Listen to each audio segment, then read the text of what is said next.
아멘. 마태복음 5장입니다.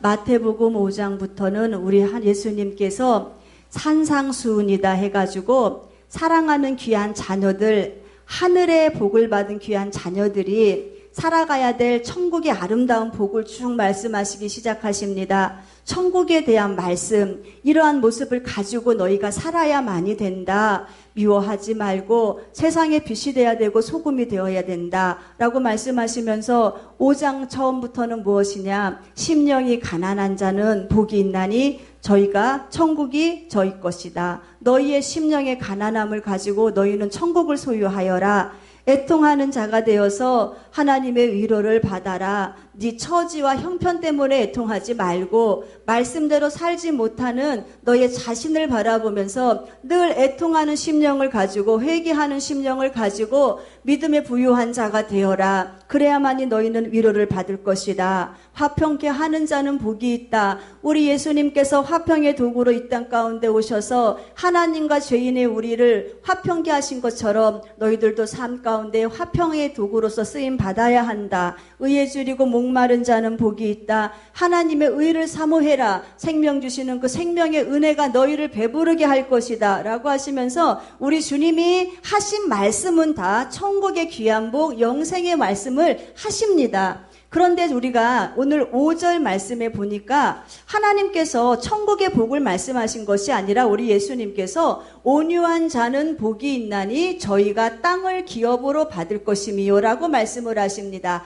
여기에서 땅의 기업이라는 것은 성도가 받는 축복을 말합니다. 이 땅 가운데 받는 축복을 말합니다. 우리 하나님은요, 우리 사랑하는 귀한 하나님의 백성들이 거지처럼 살기를 원치 않습니다. 우리 사랑하는 귀한 자녀들이요, 하나님의 이름을 부르는 자, 다시 주님의 은혜 안에서 새 생명 얻은 하나님의 귀한 백성들, 하나님의 귀한 자녀들, 천국의 영혼의 때를 준비하며 살아가는 귀한 자녀들이 우리 주님은 이 땅 가운데 살 때에도 복을 받기를 원하신다는 겁니다. 이 땅 가운데 있는 이 복을 받아 누림으로 인하여서 주님께 영광이 되고 승리하는 삶을 살기를 주님은 원하십니다. 우리의 삶의 지경이 넓어지기를 원하시는 것이 주님의 바람이고, 사랑하는 내 자녀들이 잘 돼서 성공하는 일이 우리 주님의 간절한 바람이십니다. 그래서 주님께서 우리들에게 말씀을 하고 계시는 거예요. 너희들 성공해라. 너희들 땅을 기업으로 받아라. 하늘의 복이 아니고 이 땅 가운데 있는 이 복을 받아라 라고 말씀을 하십니다.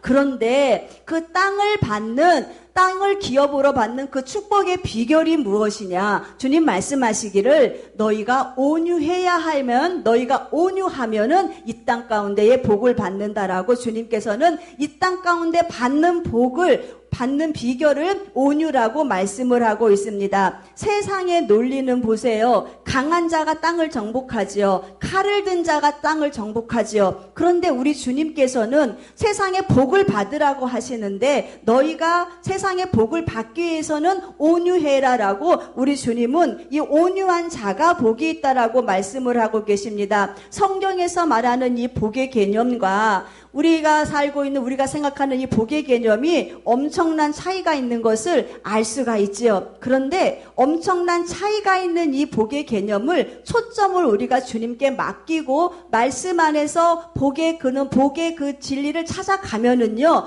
꼭 우리는 실패하는 것 같았는데, 우리는 약해서 우리가 꼭 다 당하는 것 같았는데, 결국은 보니까는 하나님이 하시는 그 은혜 가운데에 우리 주님이 축복을 하시겠다라고 말씀을 하고 계십니다. 세상에서의 복의 개념은 무엇입니까? 자녀가 잘 되면은 자녀의 복을 받았다고 말을 하고 있어요. 건강하면 건강의 복을 받았다고 말을 하고 있고, 사업이 잘 되면은 복 받았다라고 말을 합니다. 그런데 성경은 그렇게 말하고 있지 않아요. 성경은 뭐라고 말씀하시느냐? 하나님의 말씀을 즐거워하고, 그 하나님의 말씀을 즐거워하는 그 말씀에 기록된 것을 지키는 자가 복이 있다라고 성경은 우리들에게 복의 개념을 바꾸어서 말씀을 합니다.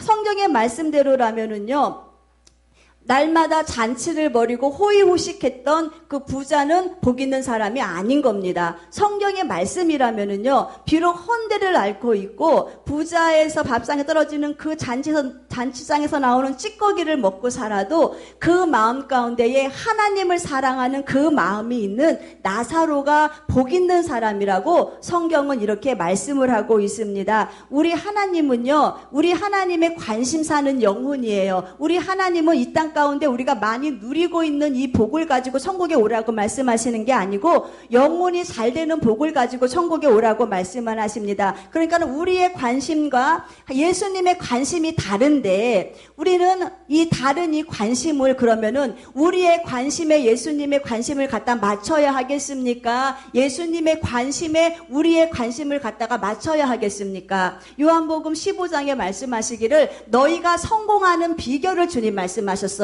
너희가 세상 가운데 복받고 성공하는 비결을 주님 말씀하시는 것이 너희가 내 안에 거하고 내 말이 너희 안에 거하면 너희와 내가 하나가 되면 너희는 무엇이든지 내 이름으로 구해라. 무엇이든지 건강의 복을 구하던 자녀의 복을 구하던 영혼이 잘 되는 복을 구하던 이 모든 무엇이든지라는 것은 전인적인 구원을 말하는 거예요. 전인적인 복을 말하는 거예요. 무엇이든지 내 이름으로 구해라. 그리하면 내가 그것을 시행하리라 하셨는데 전제 조건이 무엇이냐? 내가 너 안에 네가 내 안에 내 말이 너의 삶을 지배할 수 있게 너희의 관심사를 나에게 맞추라는 거예요. 하나님께 맞추라고 주님은 말씀을 하고 있습니다. 하나님과 내가 하나가 되는 현상이지요. 내 속에 하나님이 분명히 살아계신 말씀이 있어요. 그런데 내가 말씀과 내 삶이 분리가 된다면은 우리가 아무리 삶 가운데 주님께 요구하고 간구하고 기도를 해도 주님은 들으시지 아니하신다라고 말씀하십니다. 주님의 말씀이 내 속에 들어와서 내 인격의 자리를 잡으라 주님은 말씀을 하고 계시는 거죠. 주님의 말씀이 내 심령에 녹아들어서 이제는 그 말씀대로 내가 순종하며 나갈 때에 주님은 순종하는 그 아름다운 인격을 우리 주님께서는 손수 만들어 주신다라고 말씀을 하고 계십니다. 우리 사랑하는 주님의 교회 성도들은 인격이 달라져야 돼요. 그러면은 오늘 주님께서 우리들에게 말씀하신 이 온유라는 것을 한번 생각을 해봐야 됩니다.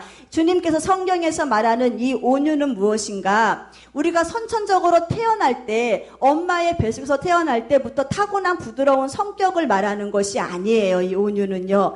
하나님의 사람인 성령을 내 안에 모시고 사는 귀한 하나님의 백성들, 주님을 나의 구세주로 영접하고 내가 하나님의 자녀인 것을 고백하는 성도들, 내가 천국 백성 되기 위하여서 늘 힘쓰고 애쓰면서 자신을 천국 백성으로 인격을 잘 만들어가는, 영적인 인격을 만들어가는 사랑하는 성도들, 사랑하는 주님이 곧 오신다는 말씀을 듣고 그 말씀에 내가 신부로서 나의 인격을 잘 맞추어 가려고 힘쓰고 애쓰는 성도들에게 나타나는 후천적인 성격이 바로 이 온유인 것을 우리가 알 수가 있습니다. 그러니까는요, 성령이 내 마음에 계시잖아요. 성령이 내 마음에 계시면은 우리가 어떠한 일이 벌어지느냐? 우리가 심령이 가난한 자가 돼요. 그래서 하나님, 나는 이 세상을 내 힘으로 살 수 없고 하나님의 힘과 그 능력으로 살 수밖에 없는 연약한 존재입니다라고 하면서 자신의 실상을 주님께 다 오픈을 합니다. 오픈을 하고 하나님, 내 안에서 주님이 역사하시는 그 힘으로 살 수 있습니다. 나는 주님 앞에 너무너무 약한 자이라고 하는 이 가난함을 주님께 표현합니다.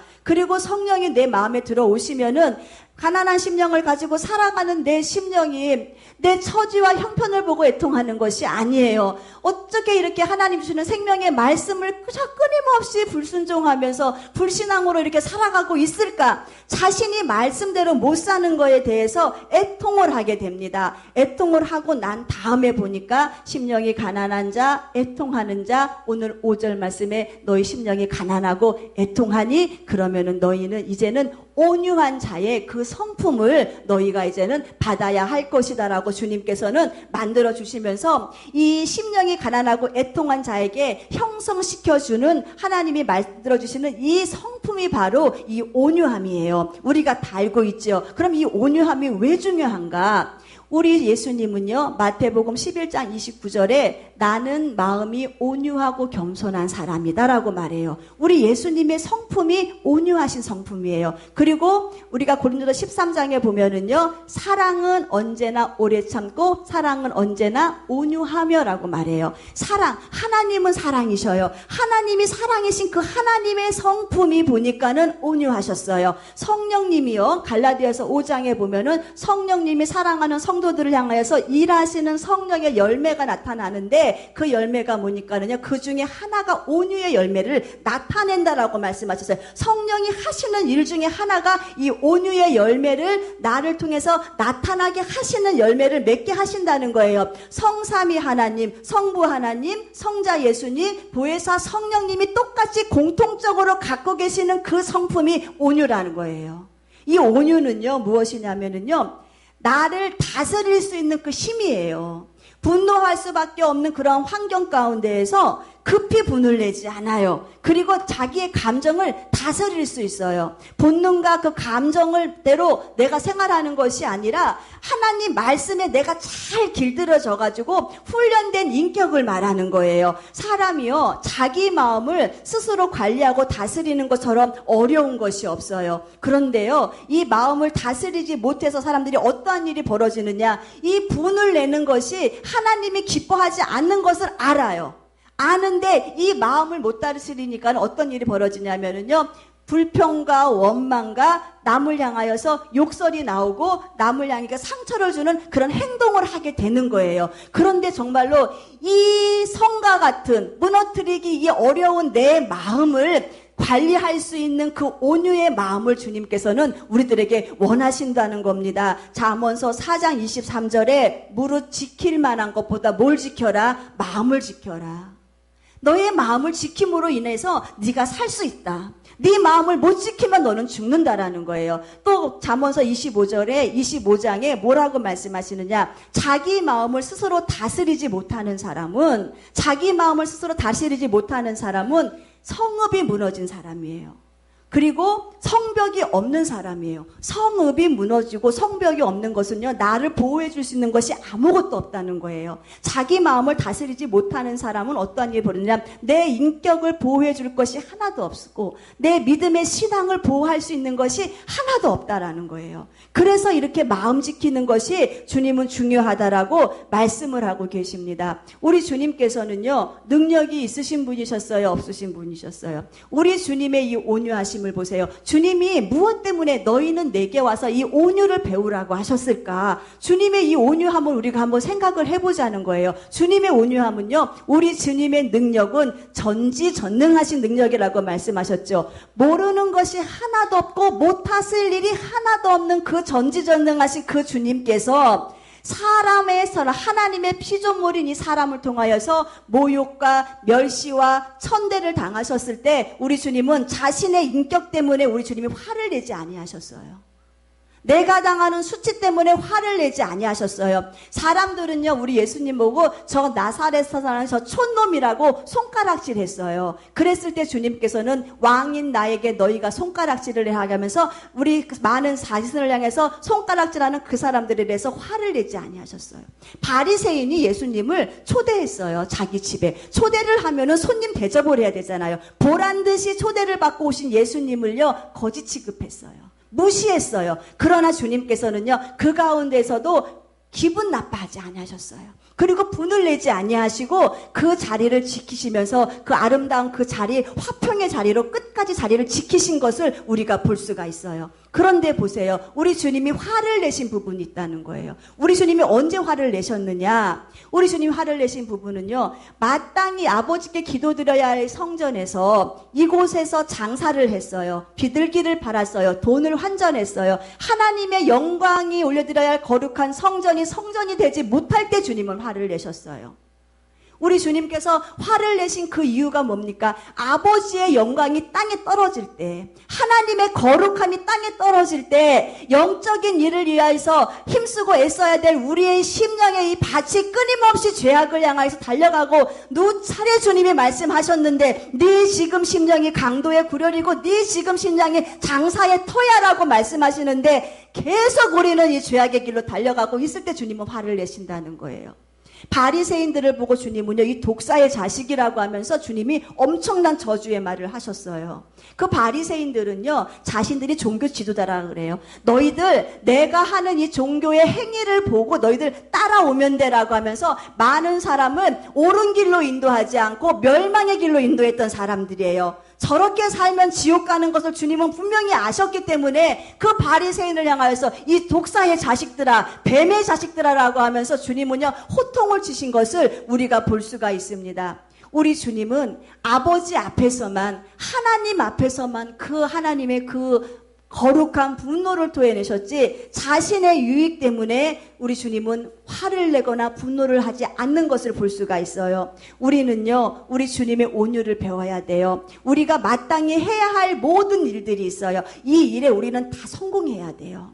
우리 주부는요, 주부로서 가정에서 가족을 잘 지키는 일이 우리의 본업이에요. 우리의 본업이라면 우리는 내가 있는 그 처지의 자리에서 자리를 잘 지켜야 돼요. 학생들은 정말로 공부 열심히 해서 좋은 대학에 들어가고 하나님의 영광을 나타내야 돼요. 직장인들은 직장인들 가운데서도 정말로 머리가 되고 똑똑하고 정말로 인재라는 말을 들어야 돼요. 그렇게 우리는 다 성공하고 난 이후의 삶을 정말로 주님 보시기에 온유와 겸손으로 이것을 섬김의 자리로 사용을 해야지, 나의 뜻이 나타나고 나의 성공을 내가 스스로 누리기 위하여서 나타나는 것은 온유가 아니라는 겁니다. 우리 사랑하는 주님의 교회 성도들은요, 능력이 있지만 내가 먼저 섬겨야지, 내가 권세가 있지만 내가 먼저 겸손한 모습으로 섬겨야지라고 하는 이 마음을 가지고 사시는 우리 모두가 되시기를 주님의 이름으로 축원드리겠습니다. 그럼 내가 온유한 자인지 내가 온유하지 않은 자인지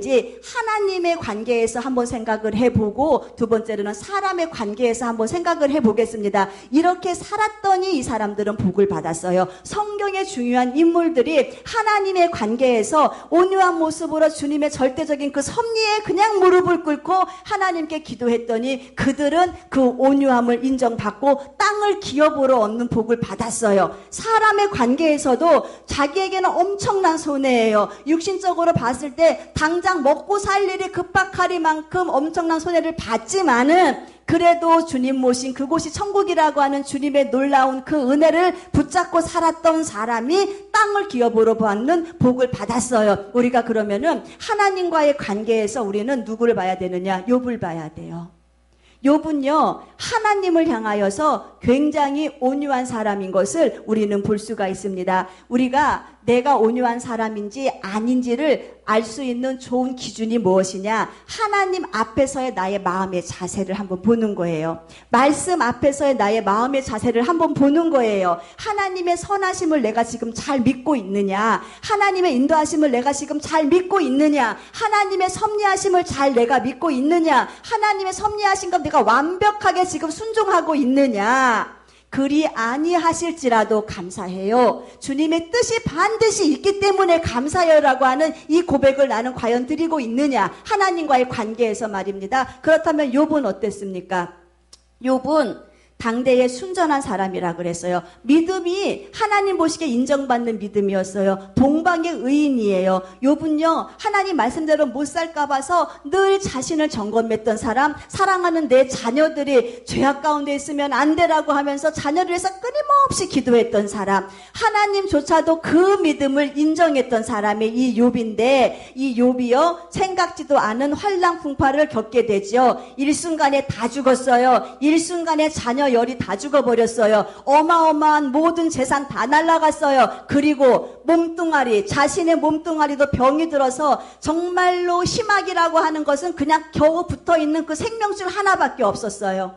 아내도 그를 저주하고 떠났어요. 당신이 믿는 하나님을 당신도 저주해라 라고 하면서 떠나버렸어요. 그를 위로하고자 온 그 친구들은 뭐랍니까? 야, 네가 의인처럼 산다고 해도 너는 분명히 네가 죄가 있기 때문에 너는 지금 죄에 대한 징계를 받고 있는 거라고 하면서 정죄했어요. 이러한 급박한 이러한 환난 가운데서 욥은 어떻게 했습니까? 욥이 한 행동을 잘 보세요. 욥은요, 알거지가 된 다음에 일어났어요. 일어나서 겉옷을 찢었어요. 자신의 겉옷을 찢고 자신의 머리를 밀어버렸어요. 그리고 하나님 앞에 바짝 엎드렸어요. 그리고 하나님을 경배했어요. 이것이 하나님 앞에 온유예요. 하나님의 섭리하심을 그대로 그냥 인정하는 거예요. 하나님, 우리 같으면 그랬을 거예요. 하나님, 내가 뭐 잘못했습니까? 말씀대로 살려고 했었지요. 자녀를 위해서 기도했지요. 나는요, 하나님 뜻대로 살려고 하는 하나님의 귀한 백성이었는데 내가 뭘 잘못해갖고 지금 이러한 시련을 나한테 주십니까? 라고 하면서 하나님을 향하여서 고개를 바짝 쳐들었을 거예요. 하나님을 향해서 항의했을 거예요. 그런데 욥은요, 달랐다는 거예요. 하나님을 향하여서 어떠한 모습을 보냐, 자신의 옷을 찢고 철저히 자신을 내려놓으면서 하는 고백이 보세요. 욥기서 1장 21절에서 22절 말씀에 주님, 내가 태어날 때, 엄마 뱃속에서 태어날 때 나 빈손으로 태어났습니다. 그래서 내가 주님께 갈 때 빈손으로 가는 것이 마땅합니다. 하나님이 하시는 일은 절대 실수가 없으시고 하나님이 하시는 일이 다 맞다는 거예요. 하나님이 나한테 재물 주셨고 자녀 주셨고 건강 주셨습니다. 그러니까는 주시니까 하나님이신데 가져가시는 것도 마땅합니다. 주인이 찾겠다고 하는데 종이 무슨 권리로 안 내놓겠습니까? 이 말이에요. 그러면서 주님을 향하여서 하나님의 이름만이, 아버지께서 하시는 이 이름만이 찬송을 다 받아달라고. 하나님 하시는 일은요, 이 섭리하심이 지금은 당장 죽을 것 같은 그런 환경인데도 하나님이 하신 일이 맞다는 거예요. 지금 그가 갖고 있는 그 환경에서는 그렇게 말하기가 쉽지가 않아요. 그런데 하나님이 하시는 일이 맞습니다. 그러면서 모든 일에 욥이 범죄하지 않았다. 모든 일에 마음을 다스리는 거예요. 하나님을 향해서 마음 다스리고 생각 다스리고 불평에 같이 섞이지 아니하고 모든 일에 범죄치 아니하고 누구를 향하여? 하나님을 향하여서 어떤 상황을 보여줬느냐? 어리석게 원망하지 않았다. 하나님을 향하여서 원망하는 사람은 어리석은 사람이라는 것을 이 욥은 알았던 거예요. 그 고난 가운데서 욥이 살 수 있는 지혜를 발견했어요. 하나님을 향하여서 원망하는 사람은 어리석은 사람이라는 걸 알았어요. 그렇기 때문에 하나님을 향하여서 원망하지 않았어요. 이 모습을 한번 상상을 해보세요. 과연 우리가 이런 환경 가운데 이 모습을 향하여서 하나님의 섭리하심을 인정할 수 있는 그 온유함이 나에게 있는가? 보세요, 주님께서요. 이 신뢰할 수 없는 환경 가운데서도 하나님의 신실하심을 붙잡고 있는 이 욥을 어떻게 축복하셨는가? 온유한 그의 마음 가운데 하나님의 절대 주권을 100% 인정했던 그 욥 가운데 주님은요, 욥기서 42장부터 복을 주시기 시작하십니다. 욥기서 42장에 보면 10절 말씀에 그전 소유보다 갑절로 더 받았다는 거예요. 욥은 부자였어요. 욥은 부자였는데 그 전의 것보다 갑절로 더 받았어요. 물질이요. 자녀는 7, 아들이 7, 딸이 3. 이 딸들이 얼마나 아름다웠는지 이 딸보다 더 아름다운 이가 없었다. 자녀의 복 받았어요. 장수의 복 받습니다. 140년을 살면서 4대의 손자까지 볼 수 있는 이 복을 받아요. 하나님이 땅을 기업으로 주셨습니까? 안 주셨습니까? 이게 갖고 있는 재산을 보세요. 양이 14,000마리. 생각을 해보세요. 14,000이 말이 14,000이지 14,000마리의 양떼가 여기서 한번 버글버글 거린다고 생각을 해보세요. 그 수요가 얼마나 클까? 약떼가 6,000마리예요. 소가 1,000결이라 하면은 1,000결이는요 그러니까 2마리가 하나가 된 게 하나의 결이에요. 그러니까 1,000결이는 2,000마리라는 소리예요. 소가. 암나귀가 7,000. 엄청난 재물의 복을 받지 않습니까? 하나님을 향하여서 뭐 했더니 마음 지키고 하나님의 하실 일이 다 맞다고 온유함으로 하나님의 주권을 100% 인정하고 하나님께 모든 것을 맡기는 삶을 살았더니 결국 욥은요, 땅을 기업으로 받는 복을 받게 되었습니다. 주님이 이걸 말씀하시는 거예요. 온유한 자가 되라. 복받기 원하니 복만을 받으려고 생각하지 말고 복받을 사람으로 너희의 인격을 만들어 가는데 첫 번째 그 인격이 나와의 관계에서, 하나님과의 관계에서 이러한 삶을 살아야만이 복을 받는다라고 주님 말씀하고 계십니다. 온유한 자는요, 하나님의 말씀을 받을 때 의심 없이 온유함으로 받는 사람이에요. 야고보서 1장 21절에 말씀하고 계셔요. 능히 너희의 영혼을 살릴 하나님의 말씀 이 도를 너희는 온유함으로 받아라. 너희 영혼을 살릴 수 있는 이 말씀의 도를 너희가 온유함으로 받아야만이 살 수 있다. 그러면은 대표적으로 하나님의 말씀을 온유함으로 받지 않았던 사울과 하나님의 말씀을 온유함으로 받던 다윗의 생애를 한번 비교해 보세요. 사울은요, 하나님께 범죄를 했습니다. 말씀에 불순종했어요. 그래서 하나님이요, 당시의 최고의 선지자 사무엘을 보냈어요. 사무엘을 보내서 말합니다. 당신이 하나님의 말씀에 불순종했기 때문에 하나님은 당신을 왕으로 세우시지 않을 것입니다. 당신을 버리실 것입니다. 라고 분명히 하나님의 말씀을 전했어요. 그런데 여기에서 사울은요, 하나님의 말씀을 온유함으로 받아들이지 못했어요. 온유함으로 겸허히 받아들이지 못해서 그 마음이 어떻게 돼요? 악신이 들어왔어요. 악신이 들어와서 결국은 그 대적, 저 다윗이 대적이라고 생각하면서 다윗을 죽이는 일에 혈연을 나서 결국은 패망하고 망해버리는 인생을 살게 됩니다. 하나님의 말씀이었어요. 사무엘이 한 그 말씀은 사무엘 말이 아니었어요. 하나님의 말씀이었어요. 그 말을 받아들이지 못했어요. 자기 영혼 살리는 말을 결국은 거부했어요. 죽었어요. 쓰임받다가 버림받았어요. 다윗을 보세요. 우리아의 아내 바세바를 취합니다. 강간죄예요. 지금으로 말하면 이 우리아를 전쟁터에 나가서 죽이게 합니다. 지금으로 말하면 살인죄예요. 주님은 누굴 보내셨느냐? 나단 선지자를 보냈어요. 나단 선지자의 위치가 사무엘 선지자의 위치만큼 했겠습니까? 그런데 나단 선지자를 보내서 주님은 그 죄를 말씀하셨어요. 말씀하셨을 때에 보세요. 이 다윗은 내가 하나님께 범죄했구나. 내가 하나님께 죄를 지었구나라고 하면서 자신이 지은 그 죄를 즉시 하나님의 말씀을 온유함으로 받아들이고 그 자리에서 회개를 합니다.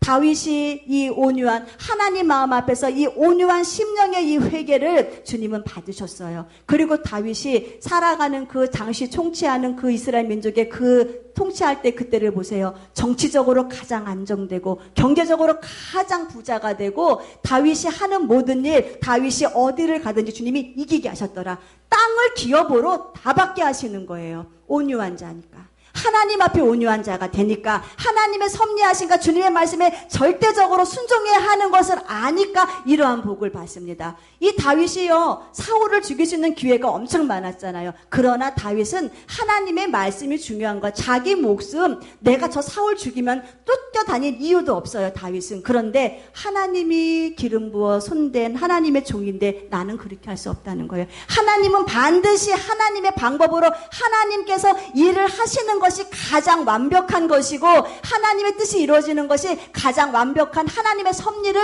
끝까지 믿고 순종했던 이 다윗, 하나님의 말씀을 온유함으로 받았던 이 다윗이 결국 보세요. 그 순종함에 하나님은 땅을 기업으로 주시는 복을 주시지 않습니까? 그러면 우리가 하나님에 대하여서 우리가 온유한 사람 받을 복이 어떤 복인가 알았죠? 어떠한 악한 환경이 있더라도 여기에서 마음 지켜서 온유함으로 주의 섭리를 기대하고 하나님은 가장 나를 좋은 곳으로 인도하시는 하나님이시라고 하는 이 주장이 있는 이 마음이 하나님을 향하여서 온유한 사람이에요. 그러면은 사람을 향하여서 온유한 사람이 누구였습니까? 사람의 관계 안에서 온유했던 사람은요, 누구냐면은 이 아브라함이었어요. 아브라함도 땅을 기업으로 받은 대표적인 사람이잖아요. 사람은요, 온유한 사람은 이 사람의 관계 안에서 자신의 감정을 굉장히 많이 자제해요. 그래서 상대방의 말 때문에 내가 상처를 받는 것이 아니고 무엇이냐면은 상대방의 그 마음에서 나한테 저렇게 말을 할 수밖에 없는 저 사람의 환경을 보게 돼요. 긍휼함으로 보게 돼요. 긍휼하신 하나님이, 예수님이 나를 긍휼히 여기셨는데 내가 저 사람의 말로 상처를 받는 것이 아니라 저 사람이 저렇게 말을 할 수밖에 없는 저 사람의 환경이 있었을 거야 라고 하면서 누구의 시선으로 상대편을 보느냐? 예수님의 시선으로 보는 거예요. 국률이 여기는 자는 국률이 여김 받겠네. 내가 예수님의 마음을 가지고 상대편을 국률하게 보는 거예요.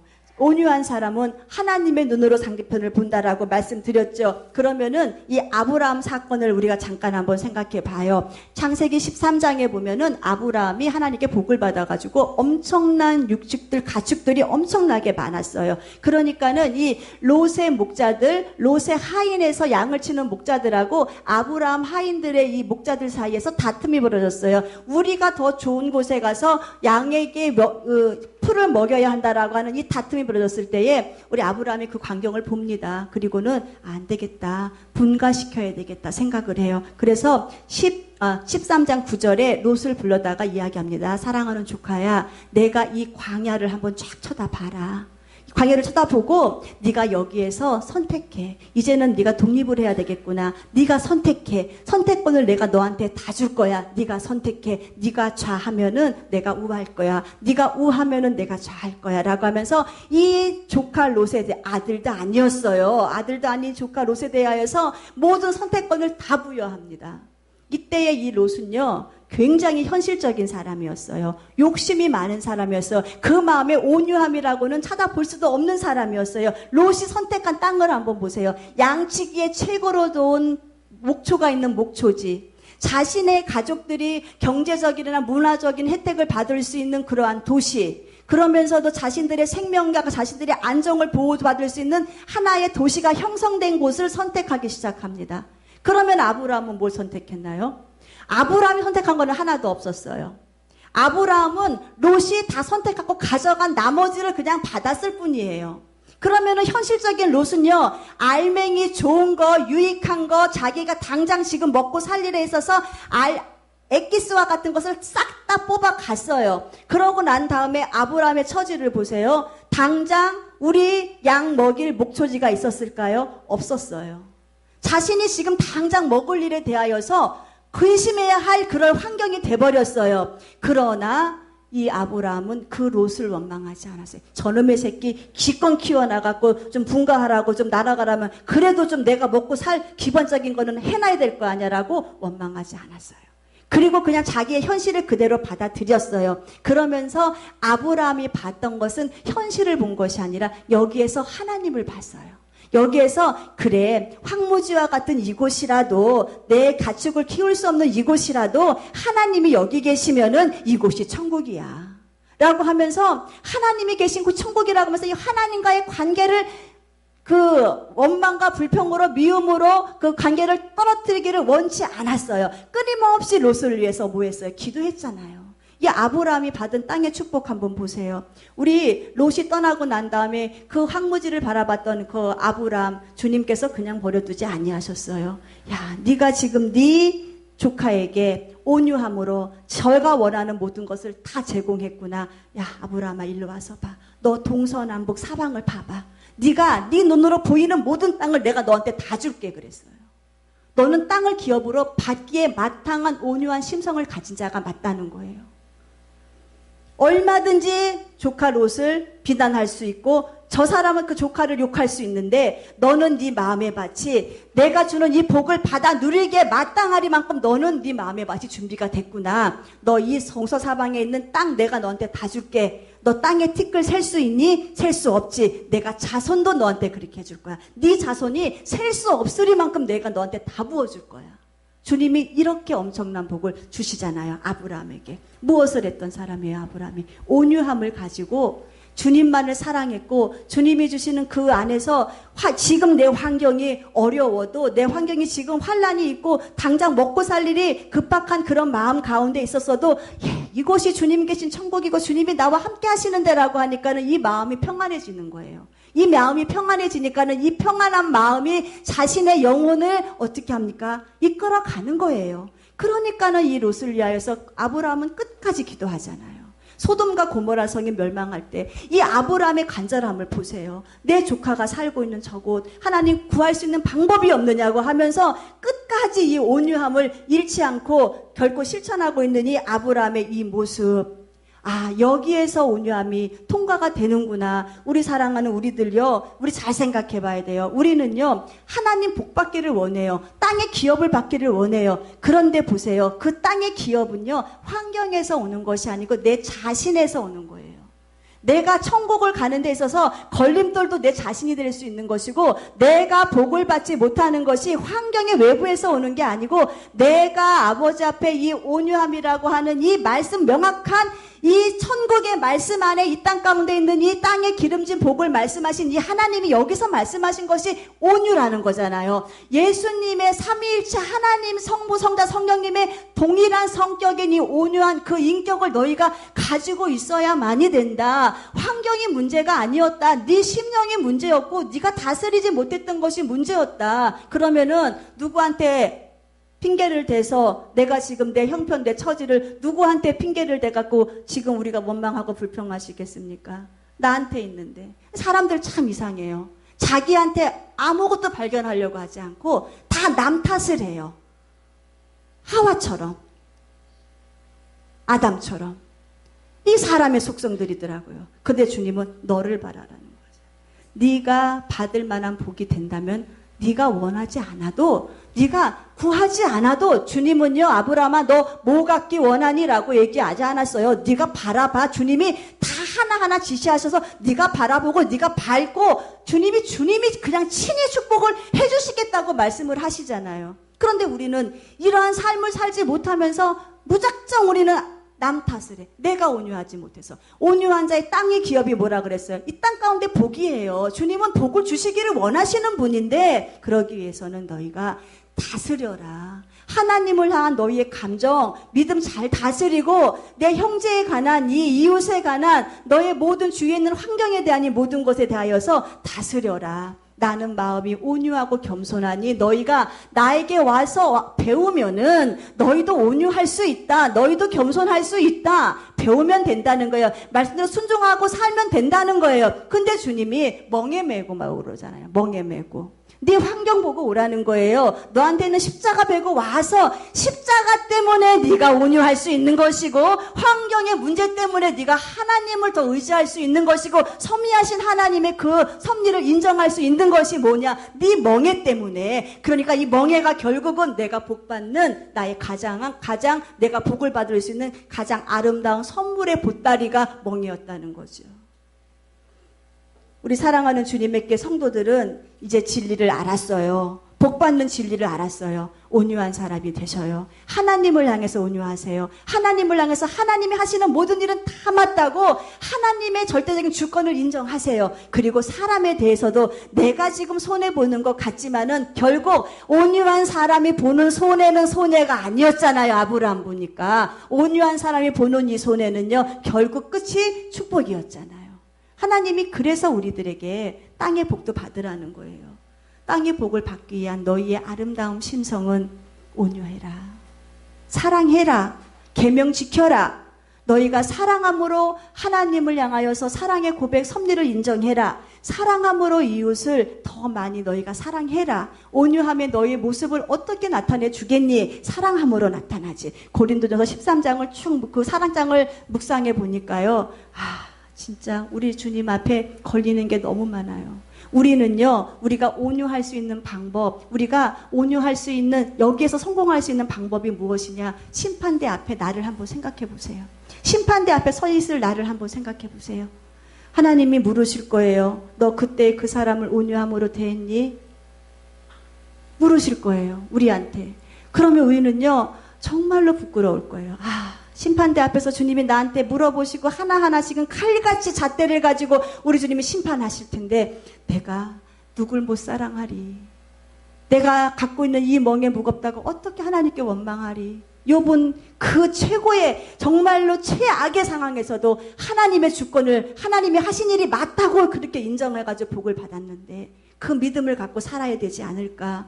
우리 사랑하는 주님의 교회 성도들, 우리는요 이제 참지 못할 일 없어요. 우리의 심령이 온유해지면 돼요. 우리 주님의 심령을 가지고 우리가 산다면은 우리는 분낼 이유도 없고 참지 못할 일도 없어요. 그렇기 때문에 이제는 우리가 협력자로 살아야 돼요. 걸림돌이 아니고 내가 남한테 걸림돌이 돼서는 안 돼요. 저 사람이 온유함에 있어서 내가 더 많이 협력자가 돼서 저 사람이 예수의 인격을 닮아가는 그 일에 내가 사용당한다면은 나는 정말 감사함으로 쓰임 받아야지라고 하면서 주님 일 하는데 협력자 되시기를 주님의 이름으로 부탁을 드리겠습니다. 문제가 있을 때마다 문제를 하나님께 맡기면 누가 이루어 주신다? 하나님이 이루어 주신다. 그 믿음을 갖고 살면 그 마음에 무엇이 온다? 평안이 온다. 그 평안을 갖고 사는 사람만이 온유해질 수 있다. 문제를 주님께 내어 맡겨서 우리가 온유한 자는 복이 있나니 땅을 기업으로 받을 것이미요라고 하는 이 놀라운 땅을 차지하는 놀라운 복이 우리에게 있기를 주님의 이름으로 축원드리겠습니다. 하나님을 향하여서 뭐한 자가 되라? 온유한 사람이 되라. 사람을 향하여서 뭐한 사람이 되라? 온유한 사람이 되라. 하나님을 향하여서 온유한 사람은 어떤 사람이다? 하나님이 하시는 것은 다 맞다.